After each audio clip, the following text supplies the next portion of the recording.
Okay, and I think there's a question from someone who actually is guaranteed. Because if you give $5, we have to answer the question.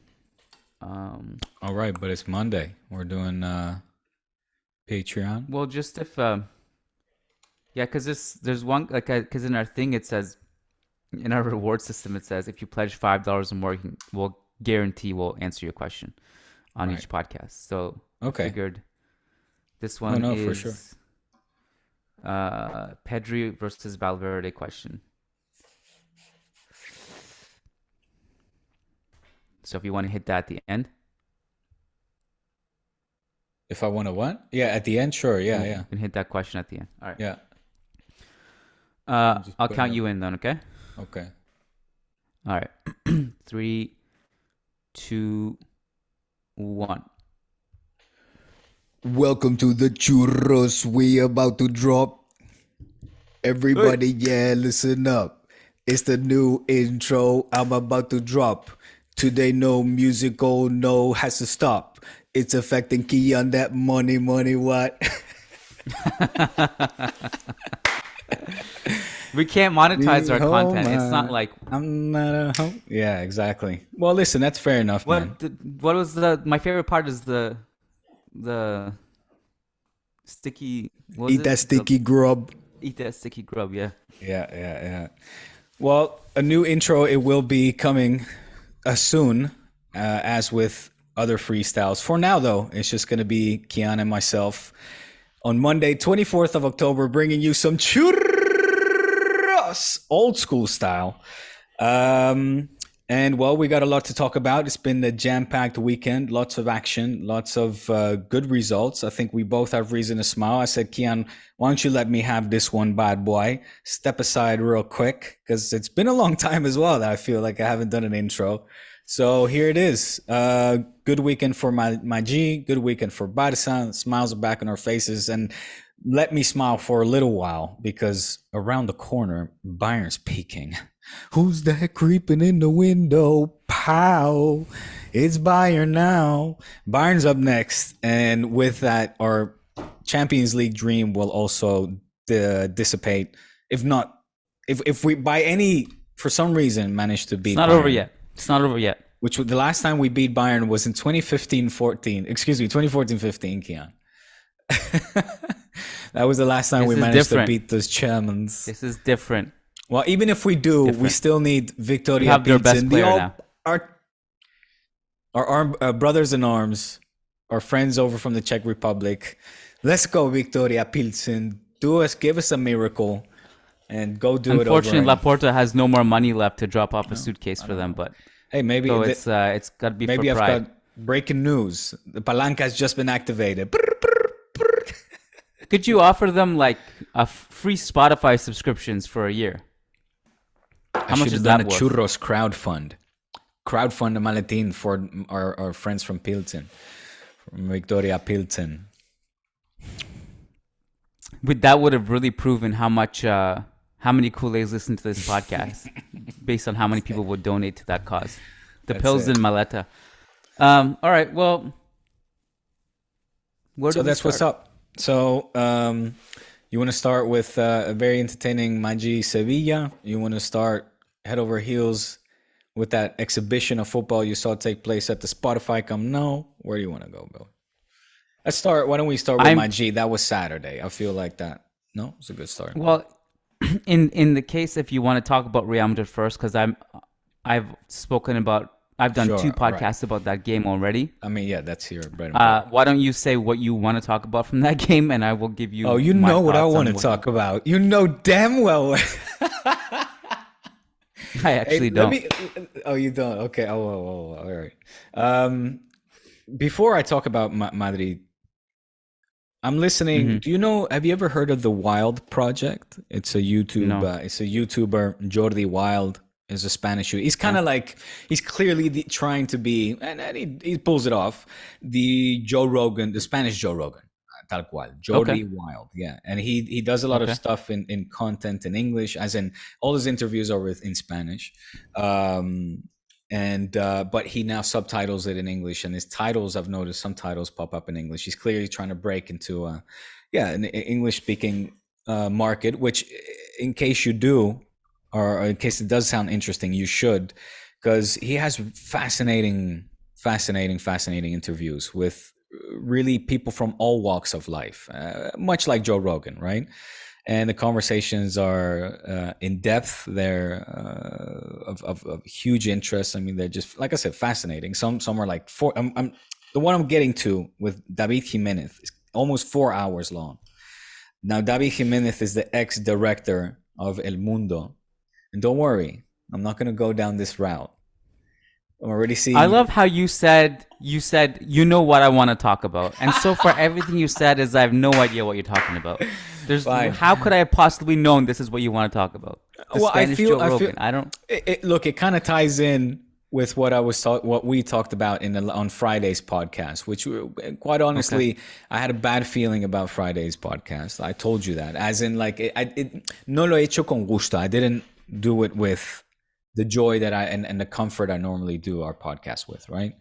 But anyway, this The guy. ratings for that podcast are off the charts, by the way. If you guys did not listen to that podcast, patreon.com/Churros y Tacticas, it was the craziest ones we've ever done. You'll never hear anything that transparent in your life. Not even from your own mom. So go listen to that. But don't share. Sorry, go ahead. It's for patrons only. Yeah. Exclusive. No, but this man, David Jimenez, and I won't make this too long-winded, because it's kind of a thing, like, if you just have to watch it for yourself. He explains in detail and perfectly just how the Spanish system works, from mainly a political, but also obviously journalistic, business perspective, how Spain works as a country and how intrinsically corrupt it is, the level of corruption. And obviously he talks about it predominantly from a journalistic perspective. Again, he became the director of El Mundo. El Mundo, if not the second, maybe the third largest newspaper in the entire country. It's got a readership, a history, a track record, and a readership of the loyalist of people, typically slanted right, center right. Okay, by that, of course, backers of the Partido Popular, the PP, right? Sort of anti-PSOE, the socialists, but more in favor of the Partido Popular. Until this guy comes in, and his background story, and it's really worth listening to the 4 hours, because his background story is so fascinating. You would love him, Kian. He has a book out. I'm going to buy it for you for Christmas. No, I already gave you your Christmas present. He has a what? He has a book out. Okay. Yeah, I'm going to read it. I want you to read it too. He is named the director of El Mundo, and it's a complete shock to everyone, the whole system, to him himself as well, because he's been a reporter, a field reporter, his entire career. He's been in Afghanistan, covered wars, been in North Korea, like gets killed almost multiple times. Anyway, he's a complete what do you call him, like a vanguard, or what's the avant-garde? Is that the right word to describe somebody like that? He's fights for the truth. He believes in he has his principles, and he's a freedom fighter. Yes, he's a very moral, dignified human being that fights for the truth. That him sums him up in a nutshell, right? So when he becomes director of El Mundo, and he's never been in a position of an office job, a desk job in the newsroom. He's always been out. He's always been never been in a suit. Always made up his own timetables, etc. All of a sudden, he's confronted with how the Spanish system actually works, right? Especially in the position of a director of such an important newspaper, where all of a sudden he says, I'm getting calls on a daily basis from politicians, from this, that, from businessmen, the most important businessmen you can imagine, and he's having to deal with all that, and just and I can go off into a very long story here that is going to be, like I said, that would kind of be part two to what I tiptoed into our discussion on Friday's pod, where I talk about corruption, and I know It's so good to hear from people that have been in these positions of power and actually tell it in first person and give you examples, first person examples, to then rather than me just having to spit out assumptions and again, quote unquote conspiracy theories, right? Without having any proof to back these statements. Well, I encourage you guys just to listen to it. That's all I want to say. I'm not going to go into the tangent that everybody expects of me right now. Okay, I've already seen the tweets of me going, oh, the old Franco tweets, etc. I'm not going to go into any of that. Okay, and this is not the pod, the place, or the time, and I'm tired of it. I know that Kian doesn't want to go that route. I'll just leave the links. You guys educate yourself, listen, make your own judgments, etc. All right. So what do you want to talk about? It was a good game. Madrid deserved to win. There were a few controversial moments, like the elbow of Carvajal. Other than that, Like Papo Gomez should have been sent okay. off Also, for yes, injuring there Fede were, Valverde. Yep. yeah, there were bad calls both ways. But other than that, that aside, Madrid the better. You know, they play great football. They're a winning machine at the moment. They've got moments of individual brilliance or persistence, intensity, if you will, like Vinicius and keeping up that press, stealing the ball away, and just goes on a great solo dribble to feed it to was it Modric, right, for the 1-0. And Yep. It's a great pass. great pass, great play, Great run. and yeah, just Madrid looking strong, man, looking strong. I think it was Gary Lineker that said, yeah, it was Gary Lineker. He was in Barcelona in here to collect a prize that he won, the Montalban, the Vázquez Montalban Award of International Journalism or something like that. And he said, look, Real Madrid are looking great without being individually, exceptional or maybe more special like in previous versions.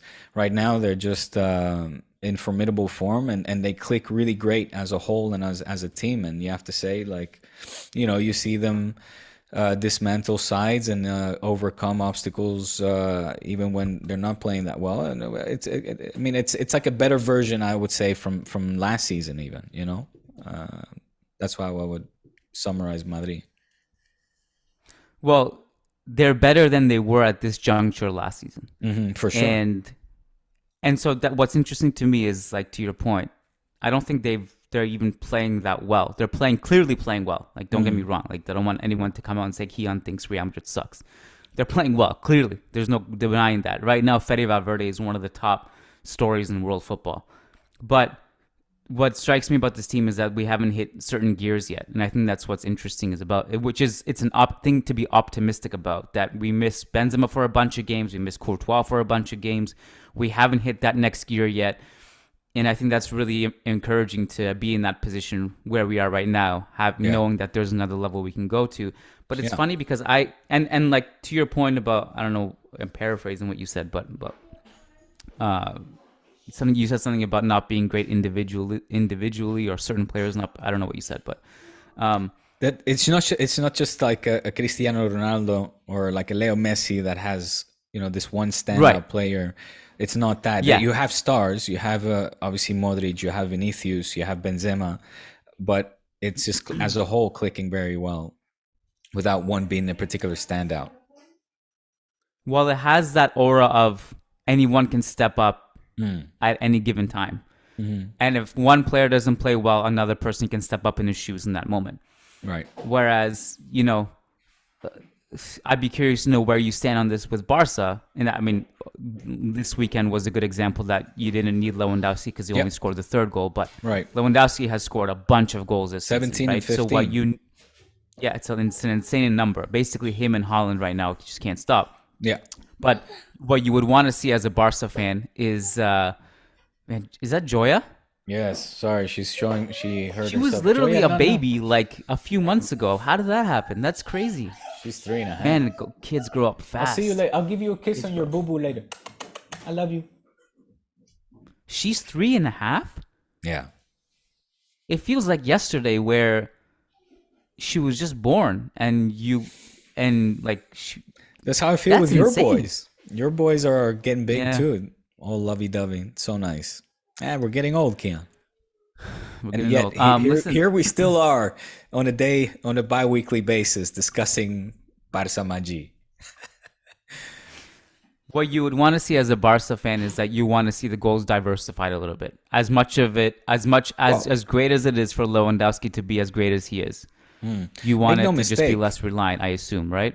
Yeah, but make no mistake, the goals in that sense, obviously he is by far the standout top goal scorer, but the remaining goals have been pretty varied. Dembele, I think, has had four, Ansu three. Ferran is getting some goals. Frankie scored in the defense. Araujo before his injury. Kunde has scored. So in terms of like the players that have scored the other goals, it's quite dispersed throughout the entire team.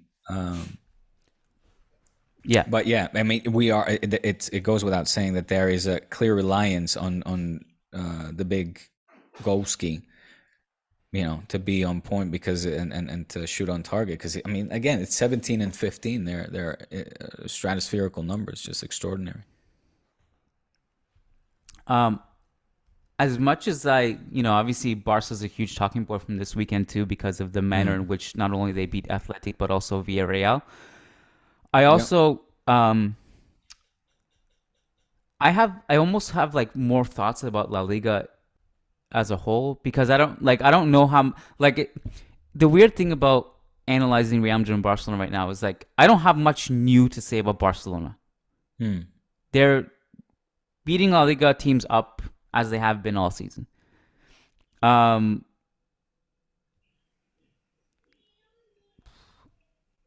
I will say this about Barca: the starting lineup against Athletic was it yesterday? You guys played? It was yesterday, right? The starting lineup against Athletic is, in my opinion, your best 11 because it fits in the four midfielders almost in their best role. You have Busquets there as the anchor. You have midfield help around him, four of them. You had the funny quote yesterday about from Ernesto Valverde saying, I was surprised to see the four midfielders, and that kind of caught us off guard. Um, Busquets gets to play the anchor role because to me, still Frankie can't play to that level on defense. You squeeze in Frankie there beside him in his best Well, it role. was a double pivot, Plus, similar yeah, it was to. double pivot, and that's where I think it works. It Mm. works if you're going to play Frankie in that double pivot. Double pivot makes way more sense than the single pivot for him. Mm. And you have Busquets alongside him. That makes sense. Plus Pedri, plus Gavi. It gives you good transition defense. It gives you good pressing. It gives you great offense. You lose a little bit of your, I suppose, width, but I'm not sure if that's necessarily a bad thing because you don't really. I don't think. I think this actually works well. My point is, my only new Barca thought is basically that this is probably where all of your midfielders should play, especially Frankie and Busquets. And So what I don't like my is that you're leaving out. Um, Sorry, we'll finish your thought. I'll jump. Rafinha or Ansu. Answer, yeah. Yeah. Well, I guess it's contextual. I mean, like, you don't have to play this way every game. There's For going to be me, games where it makes more sense to have two wingers going at the wing backs and stuff. right, right. But I do think in my opinion, Frankie should be a starter. He should be in your best 11. Yeah. Fitting him in has been a little bit challenging because Gavi and Pedri are there. So if it was just me, I'd go Frankie, Busquets, and Pedri, and then Gavi off the bench. No. You got to keep it's Busquets on the bench and Okay. Frankie in for Busi. Mm, It again, I know you I mean, we've been saying it on the pod all along, or since a while, that in Ajax and the Dutch national side, Frankie plays in a double pivot, or has played in double pivot position, and he's obviously made his name for himself through that. But I still am convinced that even without, say, the defensive presence of a Busquets, that you can leave Frankie alone in a position like that, where it's not just necessarily needed for Frankie to run the ball up. Um, and him fit more to the style and the need of or the idea of that Xavi has of him in that position as a Busquets, right? Because I like to. You got to put Ansu on the wing at this point, man. You have to put Ansu on the wing. You have to start Ansu. You cannot not start If Ansu. if Ansu and Frankie should start, and you really want to bench Busquets, then I would say don't do Frankie, Pedri, Gavi in a combination of double pivot, and then one of them a little bit more advanced. Rather, because like the thing with Frankie versus Villarreal was awesome in the Busquets role, but Villarreal also couldn't test him at all defensively. It's kind of like, it's almost in some way, although they're different types of players. It's like the Cruz as the single pivot works if you're holding the ball and you don't have to worry about transition defense. It's kind of the same thing with Frankie, in my opinion. So So for you, like I mean, next up is Bayern. You would field that 11, yeah, I would feel this 11 over the Villarreal 11 correct? because there's no way Bayern are going to let Frankie as the anchor off the hook the way Villarreal did. I see your point. I see your case in point. And it's not bad. It's just that for the majority of the games, I want to see Ansu out there on one side, Dembele in the other, Lewandowski in the middle. Yeah, And that's your best attack. yeah, In which case, I would say Gavi has to be the one that has to be sacrificed because there's no way you're benching Pedri either. And I don't even know, like, who knows? Like, maybe Xavi doesn't even. I don't know what Xavi's going to do against Bayern. Could be a complete surprise. Maybe Frankie doesn't start anyway. I don't know. Maybe it's just the same as usual. Busquets, Pedri, Gavi, well, two look, wingers, Lewandowski. Sergio Roberto is injured, right? He Yeah, dislocated his shoulder. Poor guy's not yeah, I getting saw that. lucky. He was playing well So too. yeah, scored the goal, right? Exactly. And he does that as well. He's always one of those that just gets a few in the season. That said, he's out. Bellerin is in, right? He's gonna play Is he Bellerin, back? Kunde, yeah, Bellerin, Okay. Kunde, Garcia, and Balde. Unless he puts Eddie Garcia, he puts Alonso in for Eddie Garcia. Then you got Bellerin, Kunde, Alonso, Balde. I could see that. Ter Stegen obviously in goal. He's been a fucking monster. 9 clean sheets in 11 games, a new record. Ter Stegen is on point, baby. I love that. For me, you are grossly underestimating Gavi, and I don't know why. I really don't know why. I love how all you guys disagree with the people that voted for him in the Copa, in the Golden Boy. You know, the people that vote for that are not like fanatic hooligan fans and stuff, right? You got to give Gavi his props, man. He's the real deal. He hustles and He's a works. good His player. work rate is like second to none. His sacrifice, his defensive But effort, you and I agreed on this regaining already. possession. It goes Pedri, Gavi in that order. Yeah, no, but no, you said you. Yeah, okay, fine, but you're for. I mean, the whole Camavinga discussion for that seemed like ridiculous. It was like, how can he say Gavi's better than Camavinga? Twitter went crazy. You guys No, don't I, get I think that the Madridistas don't give Gavi his props, and it's something. It's okay. funny Well, to see though. It's like it's because it's personal for you guys. no, this is what it was for me anyway. I can't Gavi speak for other propaganda. Madridistas. I'm reading. What I said in the Camavinga versus Gavi Golden Boy debate is that Gavi probably And Copa. is higher in the whatever in the voting because I don't know what the difference between Copa and Golden Boy. It's the They're same two idea, different right? awards. They're two awards. I One know, is I know, given by but Tutto Sport. the parameters of it, like All right. goes to a young player, right? Under the certain Yes, age under or whatever. 21. Under 21. Same discussion. Will stand for both. Gavi just played way more minutes than Camavinga in La Liga. Like it's not like you can't give Camavinga an award in a tournament he just did Okay. not So play. it's And kind of Gavi like the pretty much Vinicius Ansu debate that people want us to have all the time. I'm like, I yeah, don't. because like Ansu doesn't have yeah, that because sample size. I defended Ansu in that debate because it's Okay. like it's Vinicius has been great and you can't take that away from him. But to predict how both of their careers will pan out, given the fact that Ansu is extremely talented and hasn't played, it's also a bit unfair. But obviously, yeah, Vinicius is better right now because he's been playing and he's been playing lights out. In the Gami Kamavinga thing, it's that Kamavinga didn't play in the league. But I think where if you're going to give it to Kamavinga, it's based on the fact that, well, he came off the bench in Champions League games against the best teams in the world and just bullied them and was amazing. But I don't think the debate here was about Kamavinga necessarily. It was about Bellingham, who was just playing out of his mind, and also Musiala, who's also playing out of his mind. It was down yes, to those but two. you and I, we've had Kamavinga. It was a question, like a Patreon question, I think it was. We addressed that once.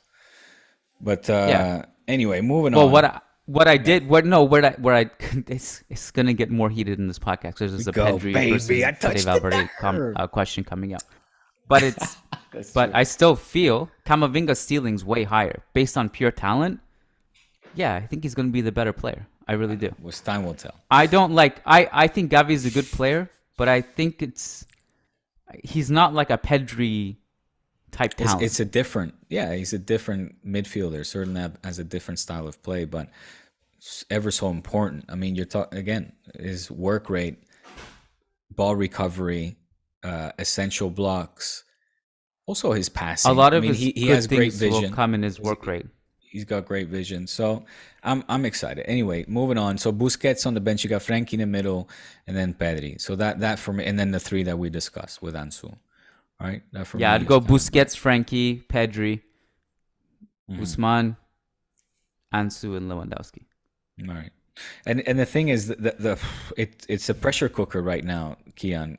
When managers talk about, oh, this is a luxury problem, having, not that he said this, right? But you often hear this kind of rhetoric. In this case, having to manage the expectations and minutes of Rafinha, Dembele, and Ansu, and Ferran, and Memphis when he's back, he's still injured. But Ansu is Mm-hmm. he's knocking on the door, and well, things are floating around in the papers that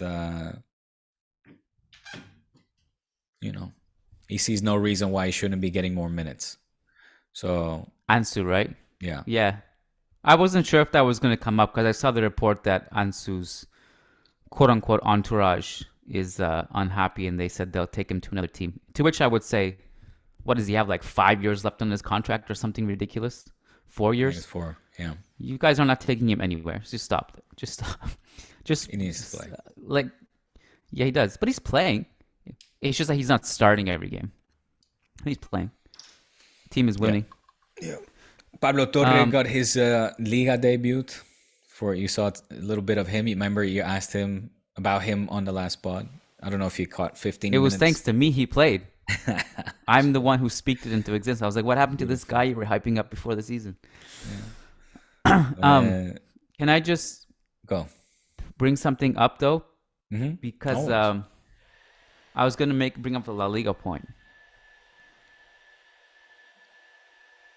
I know you don't see it this way necessarily because you're a Kool-Aid, but it was really disappointing as a La Liga fan to see Villarreal and Athletic in action against you at the Camp Nou.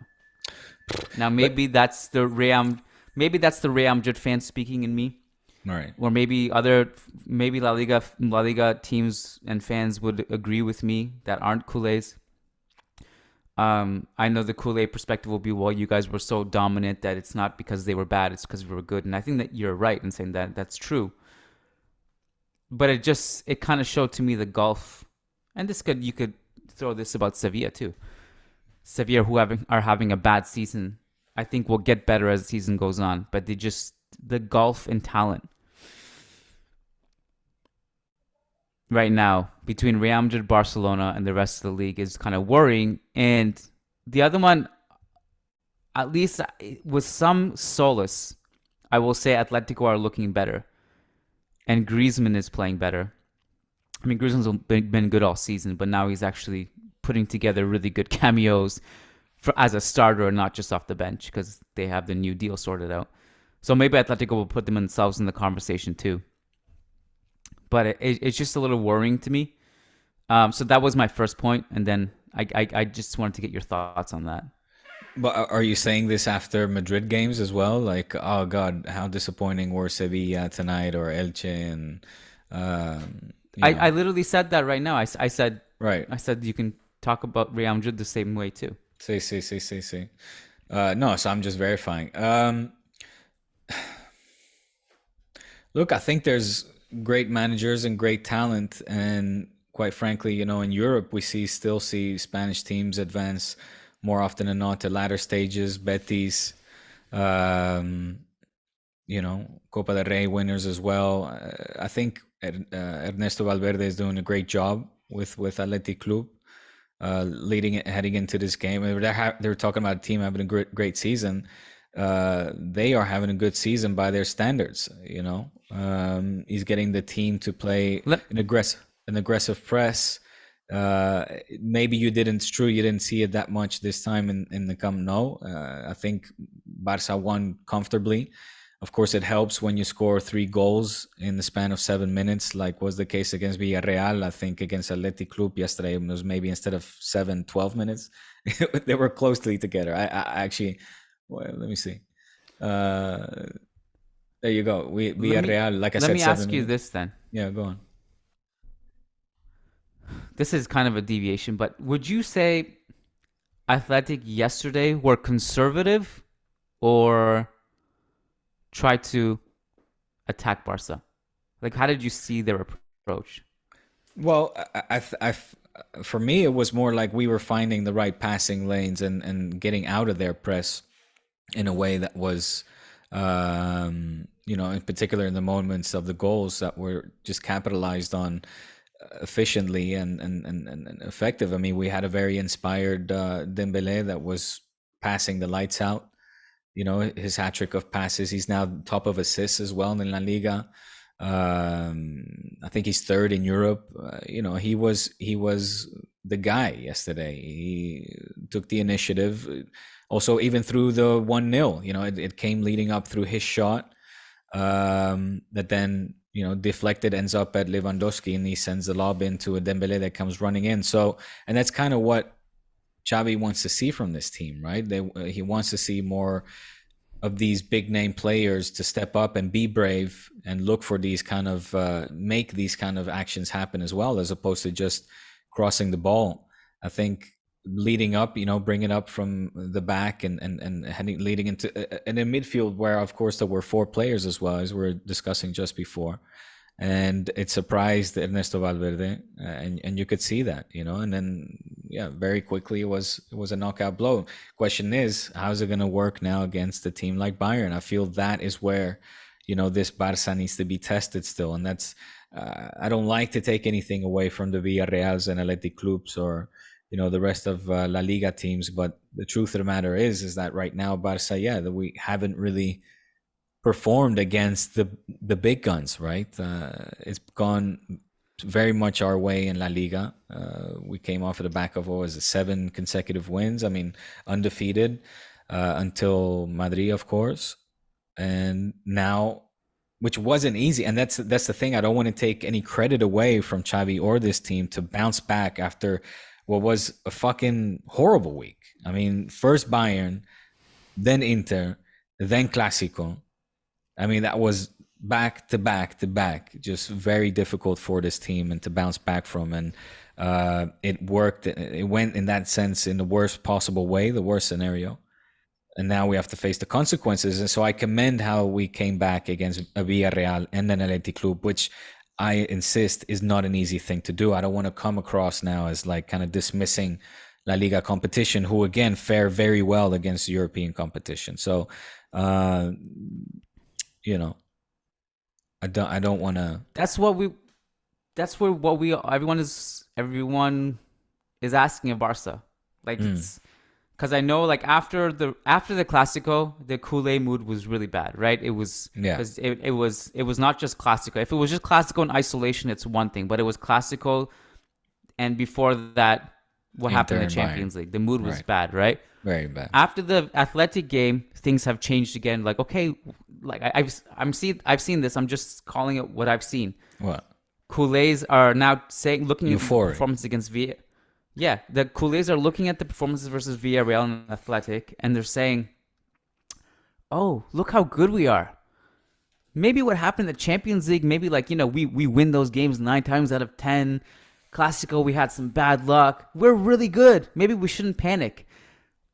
I'm just saying. Let's see what the tune is after Bayern, because no one cares about your margin of victories, and we poor us. We're so good. Look at us against these La Liga teams. Let's see what the narrative is after this Bayern game, and let's see. You don't need But to say poor us. um, I'm not looking for pity, or I don't think culés are there going like pity us or anything. no, but you know what I mean. Just the tone, whatever. Um, Listen, we're gonna judge both these teams at the end of the season. At the end of the day, of course, there'll be moments, and that's why we have a podcast where we criticize or we analyze and we talk about the current form and the lead up to either success or failure, which is judged at the end of the season. Right now, these are little wins and losses. And we went back to back to back, having major losses that have major consequences on the rest of our season. But it's like you expect us to flop and like just to throw the whole season into the fucking trash and be like, that's it. Like obviously, we have to take these little steps that are bounce backs against very talented and respected teams that are in good forms, like an Athletic Club and Villarreal. the biggest question with Barca has and is and will be: can you be better tactically against big teams? Right. That's it. Yes. Yes. That's Yes. been the question. Mm-hmm. So far, the answer is no. But the La Mm-hmm. Liga teams, you guys have been just steamrolling, Mm-hmm. apart from one who is on the level of the Bayerns, etc. Yeah. Exactly. The reason I asked the question about Athletic and their approach and would you say they were conservative or tried to go at you is to bring the question about style into play. Uh-huh. Because I know you're a big believer that you should play a certain way. No, Well, I I'm would not. say You Athletic should know. tried, Again, Kian, don't put those words that I like to watch, that is enjoyable for me. I'm not saying there's one only way. You should do whatever but you you have want to said in do. the past, but you have I said in the enjoy. past that you would rather lose playing a certain way.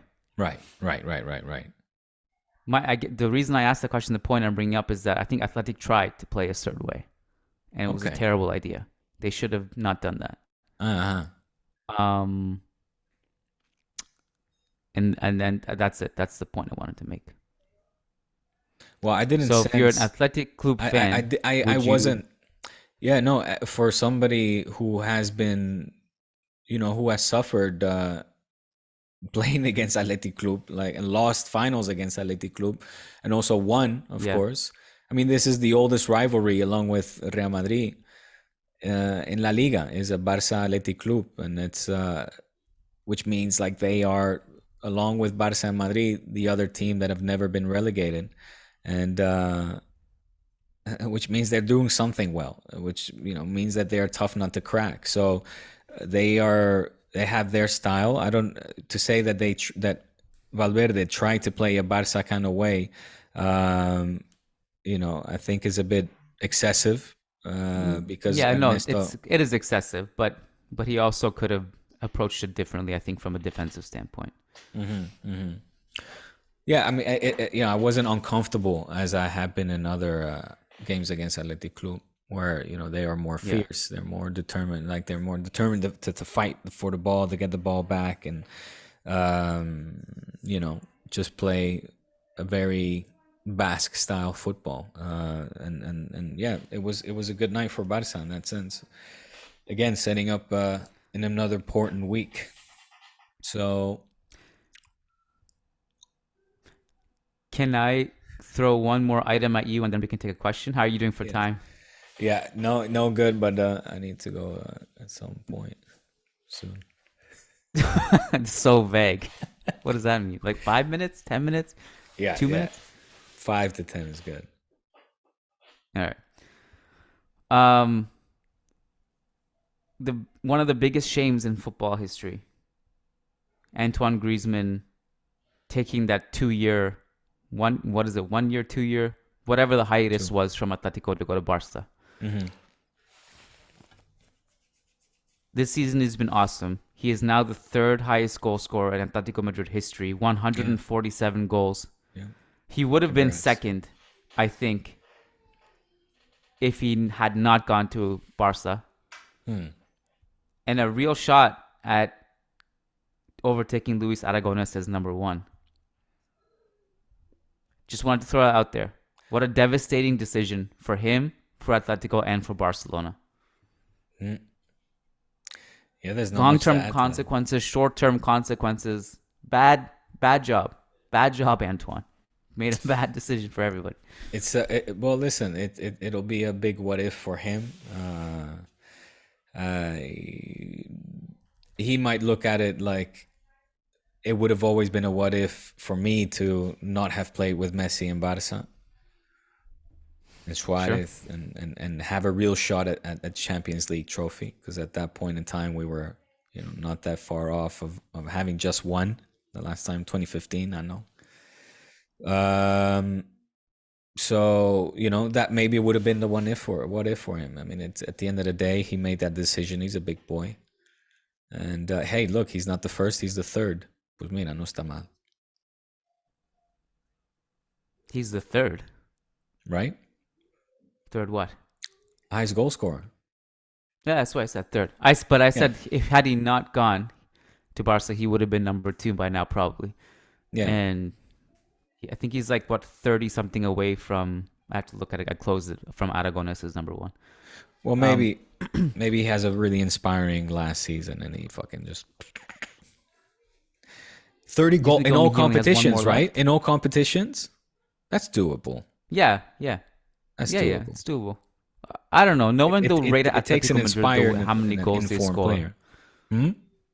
I was seriously surprised that he has 147 goals at Atletico. Yeah. For some reason that number was seemed really high to me. It's Mm. amazing.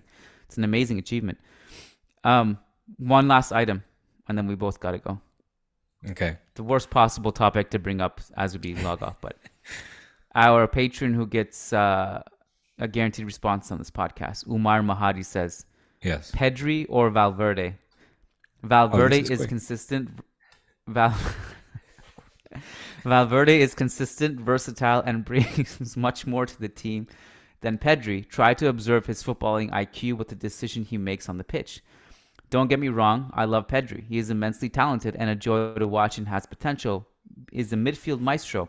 If I could, I would choose both. But if I have to choose between him and Valverde, I am going for Valverde every single time. He is on track to becoming the next Kevin De Bruyne. Think about it this way: if Jurgen Klopp had to choose, who do you think he is going with?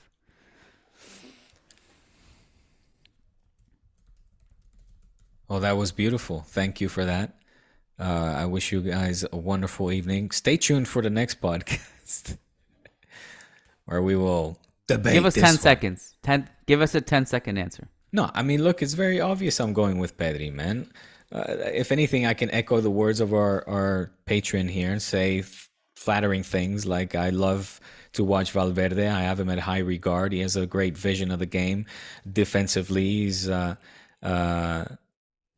defensively he has a great impact on his team, but he's clearly undervalued or underestimated offensively, where maybe his impact is even more felt. Can score goals. Like I said, can defend like the greatest and has great potential in becoming a great midfielder. However, Pedri has been touched by the magic wand. Ping! He's magical. And for his vision and his qualities, his passing abilities, also finishing that he's showing now, I'm going with Pedri always. But that's mainly because for me also Pedri is that kind of player that I have grown up watching, and one of the reasons why I enjoy the game of football is because these kind of midfielders have passed through the ranks at Barça, and I love the way Barça play because of players like Pedri, who I think are just going to continue to evolve and become legends really, and like your Iniestas, Xavis, Peps, and there. I mean, it's. I think it's just the perfect Barça player. Pedri and Barça was always going to happen, and maybe the same can be said about Valverde again, who I have nothing but good words for. But if push comes to shove, and I'm a Jurgen Klopp, I'm still going for Pedri. If I had to draft one right now and they were both on the clock, I would take Fede. Mm. Uh, unlike Gavi, though, I don't think Pedri is overhyped. I'm a huge Pedri fan. I think he's amazing. Mm. If I could actually combine these two into one player, I think you might have a goat on your hands. It's like what Fede is doing this season is unbelievable. Is it Like fair seriously, to truly. compare him to a Zizou? Fede? Yeah. Completely different kind of player. That I don't even know who to compare him to. Like the one that he's being compared to now is De Bruyne. Yeah, I saw De Bruyne 2.0. I didn't see that. Well, it's the right now it's the manner in which he's carrying the ball up the field and shooting and scoring and Mm. producing assists that is putting him in the De Bruyne conversation in terms of stylistic profile. Okay. Right now he's just like he kicks it from anywhere on the field and it goes in as if he's shooting a free throw. It's insane. But so I think like to me like right now if we're just comparing them, and again I would take both if I could. I think they would complement each other a lot in a midfield if you were to Mm. build a Yes, team for with sure. both of them. Yeah. Um, right now, Fede is the better goal scorer, better offensive creator. And I know that one is a little bit. People might say whatever, but the numbers speak for themselves in terms of the assists and stuff. Pedri is the better passer, and they're both geniuses. I really like. I'm not part of the Madridista contingent that feels that Pedri is overrated. I really think highly of Pedri. I think he's awesome. I wanted to ask you this though, How many okay? assists? Because Does he have more assists this season? yeah, I'd have to look at the numbers, but his assists are uh Well, keep making yeah. your point. I I, want to check these stats because you're saying he's a better goal scorer and assist provider. I want to. mm-hmm. Yeah, based on this season. But feel free to fact check me if you want. Okay. Um, what was I gonna say? Pedri has 0 assists this season. So by What? yeah, but because so by definition, whatever. Even if I mean, look, I don't think it's just one, but even if Fede has Fede has 2 assists. Um, That'd be hilarious. If Pedri has no assist. No, he's assisted Lewandowski, man. Surely 0 assists. That's astonishing. churros. Astonishing. Astonishing. Um, Mm. can look at key passes too. It's a decent metric. Expected Yeah. assists. Fede has 22 key passes on the season, and Pedri has uh,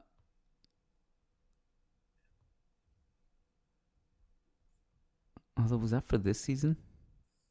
I'm doing this too on the fly right now, and I'm multitasking because I'm thinking of other things to ask you. We can do this more properly on Friday, but I have here what an article what? from Feed Me Goal in case of comparing stats It's a great name. from I know 1920, while Pedri's for 2021. Oh, so their best seasons. In the case of Valverde, his best season so far, according to this article, 1920, and comparing that to Pedri's best season so far, 2021. So Yeah, goals, it's a different discussion though if we're talking about their careers because yeah. they're young players still evolving. I think like Anyway, Fede's evolved needless this to year say, it's to a it's, it's muy parejo. It's pretty similar.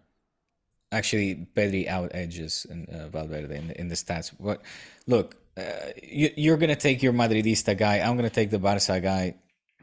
Thank you guys. This has been fun.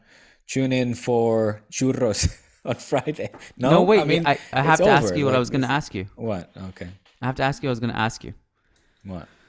Because this is the problem with these debates. I don't think the question. So a lot of people send us these questions, and I don't think the question should be who's better. It should just be like asking us to analyze both. Hmm. Because my question to you was, I'm just going to list off like a bunch of examples off the top of my head without thinking, and you tell me how many Real Madrid players you would take in these debates. All right. So Courtois versus Ter Stegen, Ramos versus Piqué, uh, Busquets versus Casemiro, Xavi versus Kroos, Modric versus Iniesta, Cristiano versus Messi. How many Real Madrid players would you take in those debates? Not a single one, right? No. Yeah. So Maybe one, these but I can't Courtois, say right now. I can't say. This is not Friday, these Kian.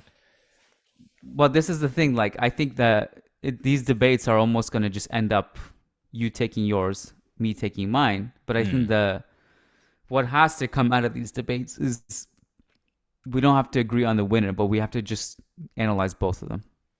Yeah, yeah, yeah. Because you're going to understandably take Pedri in this if there was a draft and you had to take one. I'm understandably going to take Fede Valverde. The thing is, I will like. I'm not always at liberty, perhaps, or as much at liberty. Even though I probably could say I would pick player A over player B, and that be a player from Real Madrid. I don't see necessarily anything wrong with that. Now I feel all inspired and hyped up by the David Jimenez podcast, and I think I do genuinely approach this from my truth, which again is very subjective football in that kind of way because my truth. I look through the lenses at the footballing world as a Barça fan. There's no denying that I'll have bias, but I will truthfully state, my bias or as to why I would pick, 9 out of 10 Barça players in that list you just gave me, um, and why I would pick maybe that one over the other. The thing is, like at this point, it can sort of cost me my job for maybe not. Maybe I'm exaggerating and I could say it, right? But I would like to think that on our Friday or on our, Patreon only pods that I am open and honest and truthful with my picks and or with my opinions and stuff. Like I'm not just spewing out a certain narrative to keep certain people content. You understand? I could choose I get it. between Valverde and Pedri, and I think again in most cases, like the ones you just mentioned, I would genuinely take my guys. But there's also a lot of good memories attached to those guys. A lot of trophies that Yeah, were I won get it. thanks to those guys. As for you as a I get it. Madridista, I get it. Yeah, I get it. Listen, I have my own biases too. mm. I do. Um, but in the end, I think I have my own decisions, my own reasons for those decisions, and you have yours, Yeah, and that's but you okay. can state yours more Um, easily, I think, seeing as you're the chief editor of your platform. You understand? well, not the chief editor, but just the fact that I don't work for Real Madrid or any club. Also, also. However, Yeah. if you would be overly critical about Papa Tito Florin, you could run the risk of maybe not being able to allowed into the Bernabeu anymore. Their accreditation could stop. I sure hope not because Marca and Ass and all these guys, they'll write their hit pieces and they get in and they ask questions. We had Wow. one Wow. literally one journalist in the year of Zidane who worked for Goal, who his entire mission and job description was how can I piss Zidane off in the press conference. And the guy got access to everything and was Was that Ben prioritized for questions. Hayward? So I don't know how these politics work. Was What? that Hayward? No, I love Hayward. What are you talking about? No, Hayward can't classify him. Hayward's amazing. Well, I don't know Um, anybody covering no, no, no, Madrid at not Goal. Goal.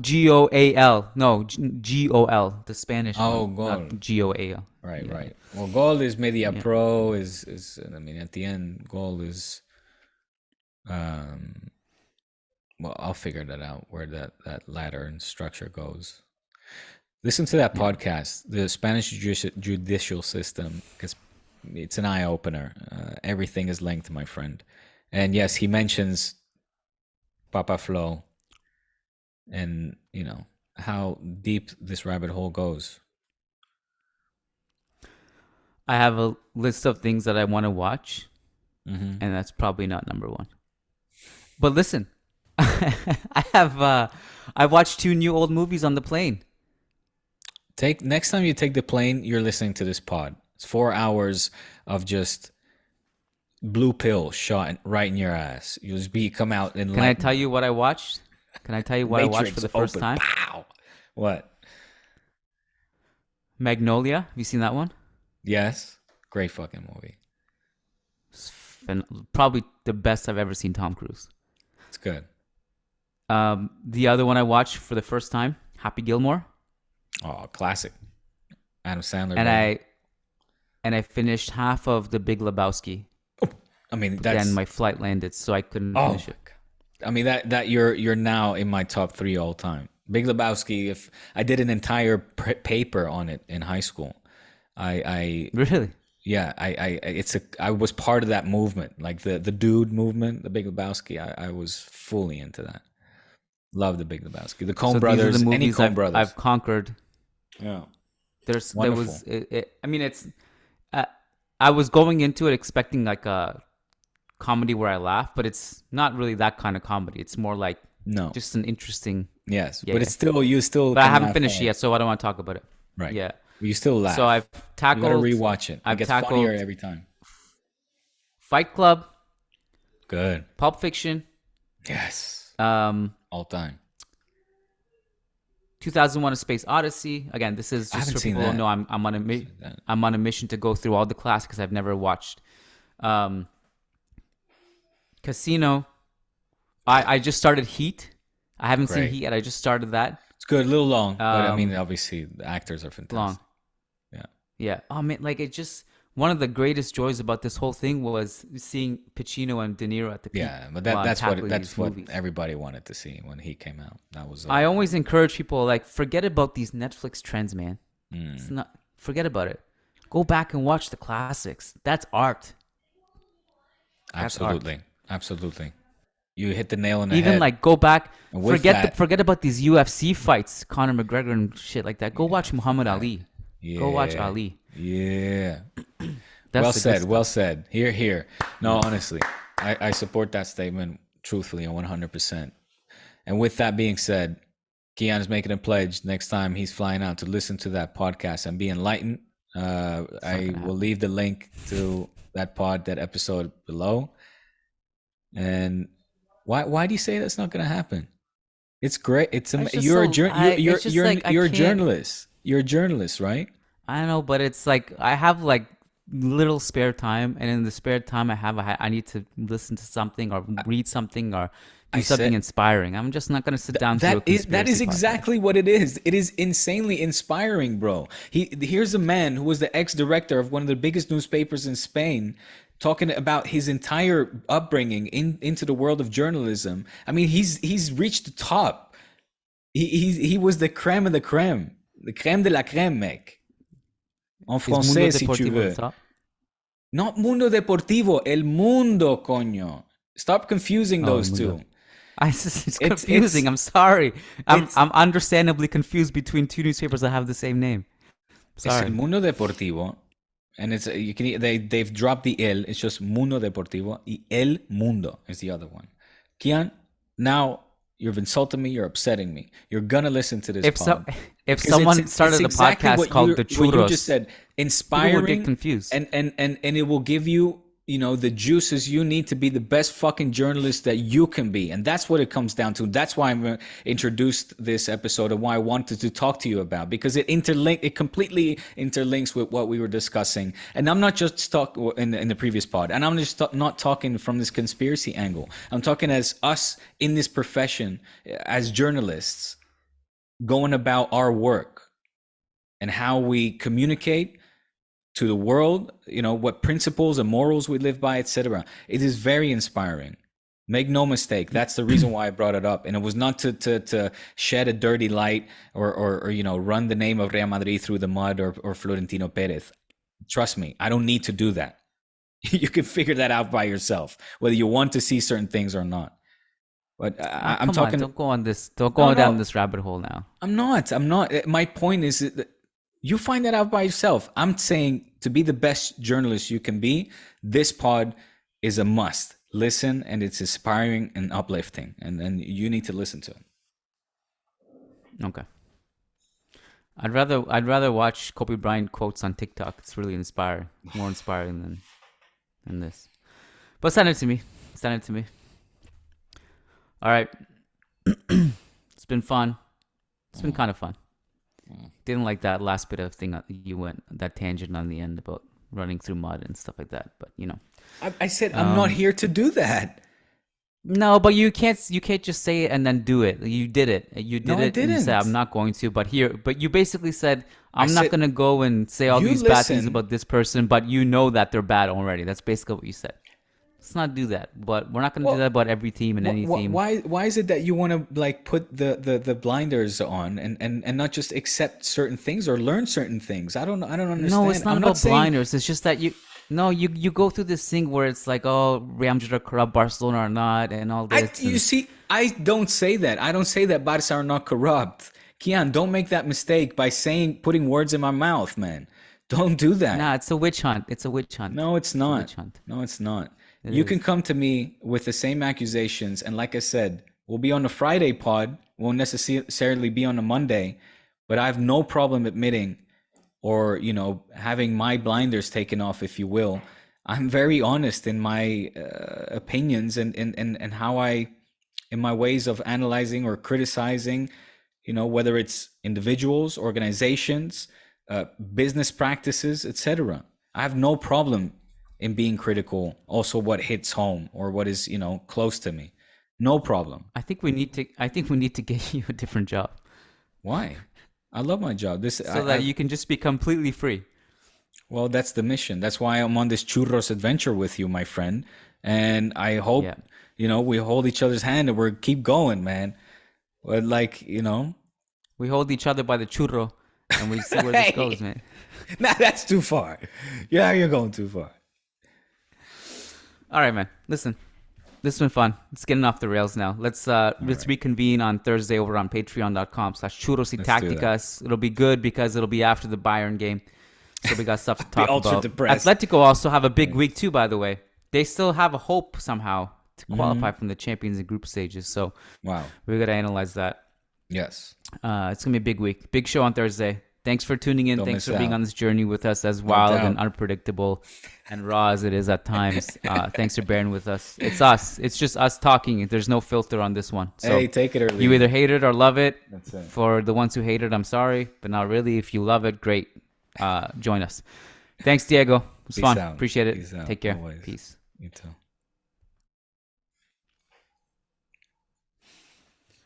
All right, man. I really have to go. I enjoyed that last Yeah, part. same. That was my favorite moment. What, the churro part? Everything, just that whole last part. I'm gonna send it to you. I genuinely hope that you're gonna make time to listen. You don't have to do it straight away. All right. To do it It's little by Spanish or little. English? It's in Spanish. That's the thing. Mm. But All right. I'll anyway, do I'm sending subtitles. it to you. You do with it what you want. Peace out, All homie. right, cool. All right, bro. Take Bye care. bye. Peace. You too.